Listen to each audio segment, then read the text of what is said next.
Let's now focus on this story. SADC will today convene an extraordinary meeting in Harare, Zimbabwe, to discuss the crisis in the Eastern Democratic Republic of Congo. This meeting comes after Rwanda's Foreign Affairs Minister Oliver Ndungarere says SANDF members are at his country's border. He says Rwanda does not have any aggressive posture against South Africa, but it is ready to defend itself if attacked. For more on the situation and the SADC meeting, SABC News reporter Kaya Kumala joins us in studio. Kaya, good to see you. Thanks for coming in. Not the best situation at the moment unfolding, and very publicly, between President Cyril Ramaphosa and what's happening with our President Paul Kagame. Talk to us. Well, that's right, Leanne. I mean, the battle lines have certainly been drawn here between Pretoria and Kigali, especially when you go back to that very strongly worded statement by the president of Rwanda, President Kagame, really just saying if South Africa is ready for confrontation, Rwanda is ready for that. But I think behind the scenes now, there's a lot of really just diplomatic work underway in terms of thawing these very frosty ties. I mean, it goes back to 2014 when South Africa really expelled the Rwandan diplomats, and also Kigali retaliated. So now with the crisis in Congo as well, so they are caught up in this situation where they do understand that the only way forward here is really just the achievement of the ceasefire, but making sure that the eastern part of DRC is able to be very peaceful, because this is an area that has really seen instability for some time, Leanne. I mean, you go back to that extraordinary summit by the SADC leaders in Namibia in 2023, where they decided to have the deployment of this mission. But obviously, the expectations are very high for this SADC meeting in terms of really making sure whether are they going to withdraw the troops, are they going to reinforce in terms of the supports for the troops from South Africa, Tanzania and Malawi, those troops contributing countries. But also apart from that, I think there is a very clear understanding as well from the M23.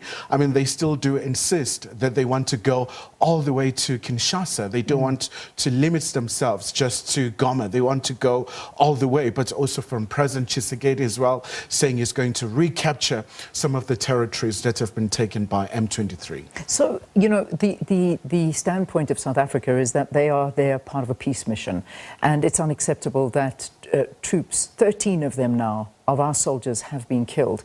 And this is where the problem's stemming from. But Rwanda saying you shouldn't be there in the first place. So what do we do in a situation like this? Do we withdraw or is that a decision that we need to have from what this meeting is going to happen tomorrow? I mean, where do we stand on this? We almost cannot afford to lose more of our soldiers' lives there. It's a terribly awful situation, Leanne. I mean, obviously, this is a very high number, 13 soldiers down. And obviously, I mean, from the commander-in-chief saying that we need to bow our heads and really just pay tributes to these gallant fighters. So the SADC meeting will have to really make the decision, because they took the decision to deploy. So South Africa is part of the Southern African Development Community mission in the DRC, but also you have a MONUSCO, which is under the United Nations, where also some fatalities have been recorded. So it's going to be a very big task really for the leaders. But when you look at the SADC itself in terms of the deployment, I mean, they do talk about the mutual pact in terms of defense. If one country is facing a certain challenge, then you have this particular deployment. That's how it really happened. And I think we saw from the SANDF chief clarifying that South Africa is part of a peacekeeping mission, but obviously Kigali seems to have a very different perspective. They say this is a belligerent force, and obviously there's quite a lot at stake, you know, in this particular situation, especially because it's a very precarious, it's unstable, it's a very fluid situation at hand. It certainly is, but Kaya, do we know how many lives have actually been lost of other countries' soldiers? I mean, we keep talking about our 13 soldiers. We've got about 1,000 soldiers that are there currently on this peacekeeping mission, as it's been called. That's South African soldiers. What about other countries? What are we dealing with there? Do we know? Well, obviously, I mean, countries like Malawi as well, I mean, they've recorded fatalities as well. But obviously, it's still a very quite disorderly situation where in terms of the collection of the data, it's still quite a very enormous challenge really to get to the bottom of the situation.